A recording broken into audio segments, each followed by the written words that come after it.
Assalamualaikum warahmatullahi wabarakatuh. Hai teman, balik lagi di channel saya dan kali ini kita akan melanjutkan belajar kita untuk mempelajari penulisan function di Python. Jadi, simak baik-baik ya.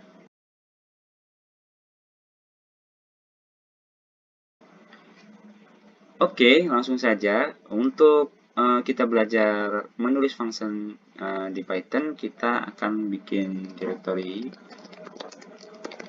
baru namanya belajar. Di belajar ini nanti kita akan seterusnya membuat file percobaan kita di sini teman-teman ya.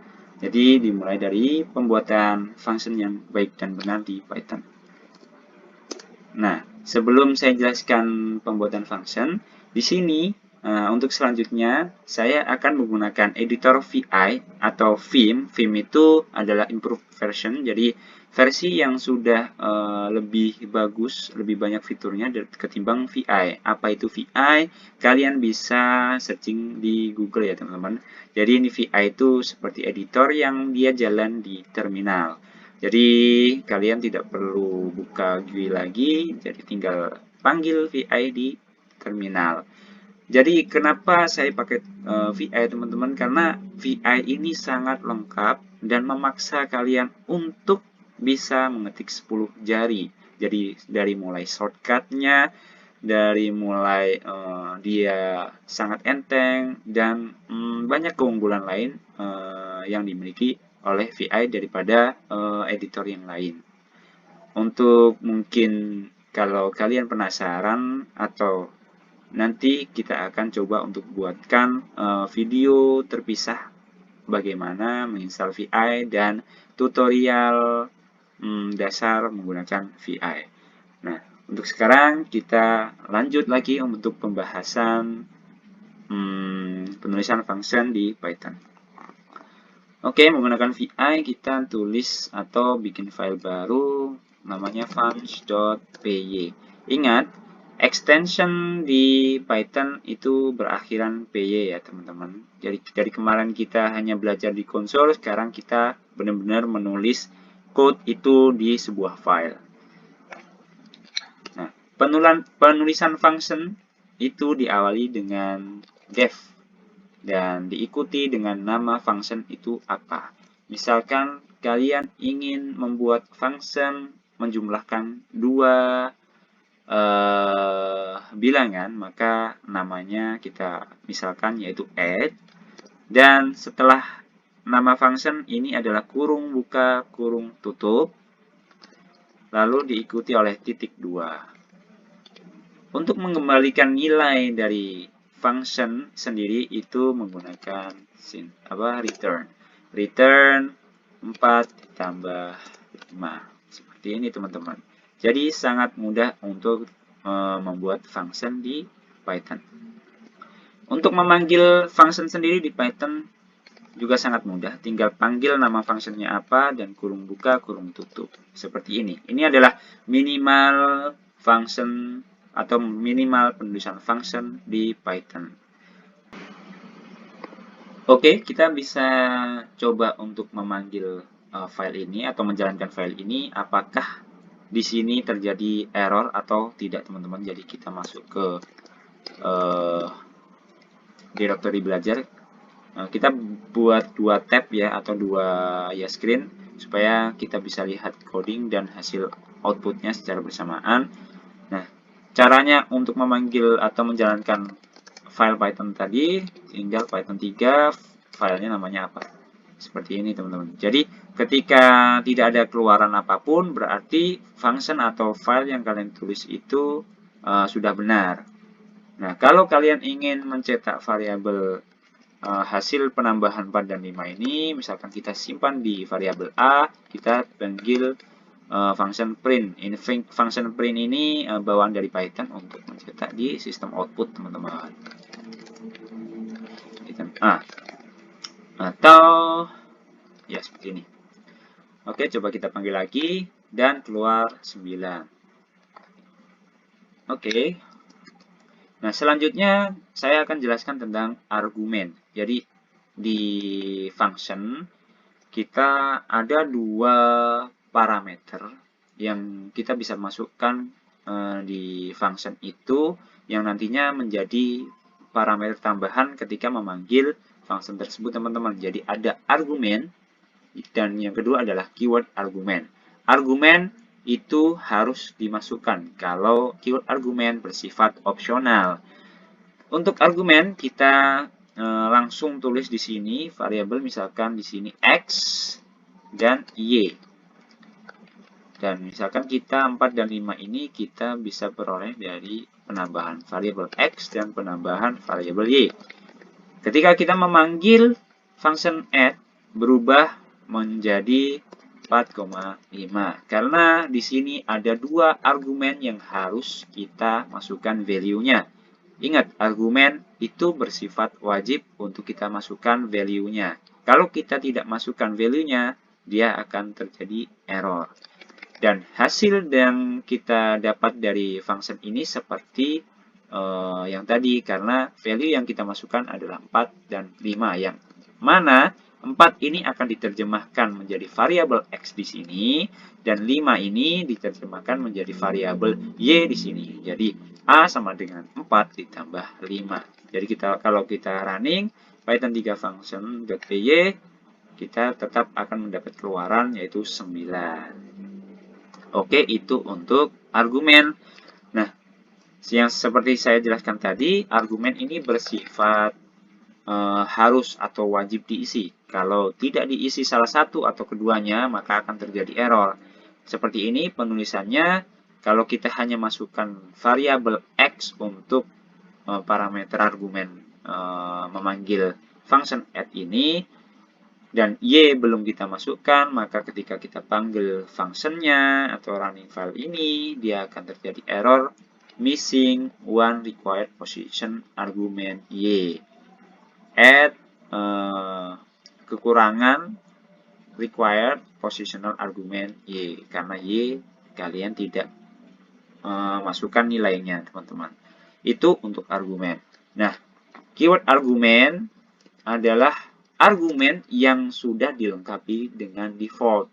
Jadi ketika keyword argumen tidak diberi nilai, maka dia akan kembali atau diisi dengan nilai default. Misalkan di sini kita punya variabel z yang defaultnya adalah 10.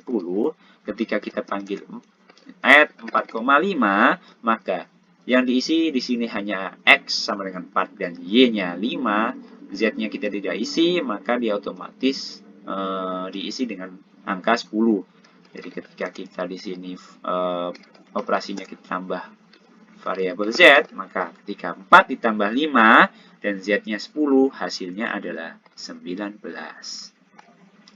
Itu keyword argumen. Keyword argumen adalah variabelnya namanya apa, sama dengan, dan value-nya apa. Value-nya terserah kalian mau integer ataupun tipe data yang lain, teman-teman. Itu.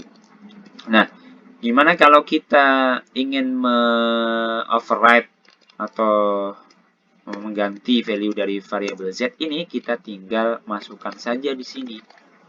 Gitu. Jadi ketika ini kita masukkan 20 untuk variabel z, maka hasilnya menjadi 29. Oke, itu untuk argumen dan keyword argumen. Nah, untuk bagaimana kita tidak terikat penulisan argumen dan keyword argumen, misalkan kita maunya nanti argumen dan keyword argumen ini bebas, atau kalian pengen melihat apa saja yang sudah dimasukkan ke dalam function tersebut sebagai argumen dan sebagai keyword argumen itu apa, kita bisa tulis seperti ini, teman-teman. Args quarks. Jadi bintang 1 args untuk argumen dan bintang 2 quarks untuk keyword argumen. Coba kita print ya, teman-teman. Kita print dari variabel args dulu. Ketika kita input atau panggil function add seperti ini, maka argumen apa saja yang dimasukkan ke dalam args kita bisa lihat. Ketika kita jalankan, maka karena variabel a ini tidak ada. Nah, Kita coba panggil lagi. Maka argumen ini berisi 3 variabel nih. Ada 4, ada 5, dan ada 20. Seperti ini teman-teman. Untuk keyword argumennya sendiri, ini tidak ada. Jadi argumen ini nanti tipe datanya adalah tuple, dan keyword argumen ini tipe datanya adalah dictionary ya, type args dan type towards. Jadi argumen ini adalah tuple, kita bisa akses indeksnya, dan keyword argumen ini berupa dictionary ya, seperti yang saya jelaskan tadi. Nah, di sini adalah fleksibilitas penulisan argumen dan keyword argumen. Kalian mau Kalian mau olah keyword argumen dan keyword argumen ini seperti apa? Nah, misalkan nih kita punya function add ini untuk menjumlahkan semua argumen, maka kita looping aja. Nah, untuk pengkondisian dan looping dan sintaks-sintaks yang lain, nanti akan ada video terpisah teman-teman, nanti kalian bisa lihat. Ini untuk overview aja, untuk kita bisa lihat outputan dari penambahan semua yang sudah kita input sebagai argumen ya. Jadi misalkan kita punya variabel a itu 0 for x in args, maka a plus sama bentuknya ax print a. Maka semua yang kalian masukkan sebagai argumen di sini nanti akan dijumlahkan. Jadi ketika kita panggil di sini, hasilnya dari 4 tambah 5 dan tambah 20 adalah 29. Coba kita perjelas saja ya di sini. Jadi hasil tambah 29. Nah, ketika kita masukkan berapapun panjangnya argumen di sini, dia akan menjumlahkan semua yang kalian masukkan, teman-teman. Dan ini hasil dari penambahan 4 ditambah 20, 4 ditambah 5 ditambah 20 ditambah 100 ditambah 30 dan ditambah 20, hasilnya adalah 179. Nah, di sini itu ada return nih. Apa sih gunanya return? Di function, return itu untuk menghasilkan atau mengembalikan nilai yang sudah kita kelola di function add tersebut, teman-teman. Jika kalian ingin mengembalikan nilai, jadi kalian tinggal return, misalkan yang kalian ingin kembalikan nilainya adalah variabel hasil dari penambahan yang kita sudah lakukan, yaitu a, maka di return a. Dan ketika kita memanggil function add, kita bisa masukkan a ini, hasil dari penambahan itu, ke dalam satu variabel. Misalkan ini hasil. Maka ketika kita print lagi, ketika printnya kita hapus ya yang ada di sini, ketika printnya kita keluarkan di sini, maka hasilnya sama saja. Dan yang kita panggil adalah hasil. Maka ketika kita panggil atau jalankan file ini, maka sama-sama menulis atau mencetak hasil tambah sama dengan 179. Itu gunanya return ya, teman-teman. Nah, ketika kalian tidak return apapun di sini, seperti ini akan mereturn non-type. Jadi hasil ini nanti diisi oleh none ya, non-type. Ketika kita panggil, dia tulisannya none ya. Ini none bukan none Jakarta atau none Belanda, tapi itu none. None itu seperti null kalau di JavaScript, atau tidak ada nilainya. None itu tidak ada nilainya. Nah, jika tidak ada return pun dia sama saja ya, teman-teman. Jadi seperti mengembalikan none. Jadi ini atau ini itu sama aja, yaitu mengembalikan nilai none. Ketika sampai akhir dari function ini tidak ada sama sekali pengembalian nilai, maka di Python dia akan otomatis mengembalikan nilai none. Ketika kita jalankan lagi, sama ya, mengembalikan none-none ya, none-none Belanda. Oke, itu saja untuk penjelasan dari function, dari mulai argumen dan keyword argumen. Untuk selanjutnya kita bisa membahas pengkondisian dan looping di video selanjutnya. Untuk video kali ini cukup sekian, dan jangan lupa subscribe dan share karena kita mau manfaat ini untuk orang lain juga. Assalamualaikum warahmatullahi wabarakatuh.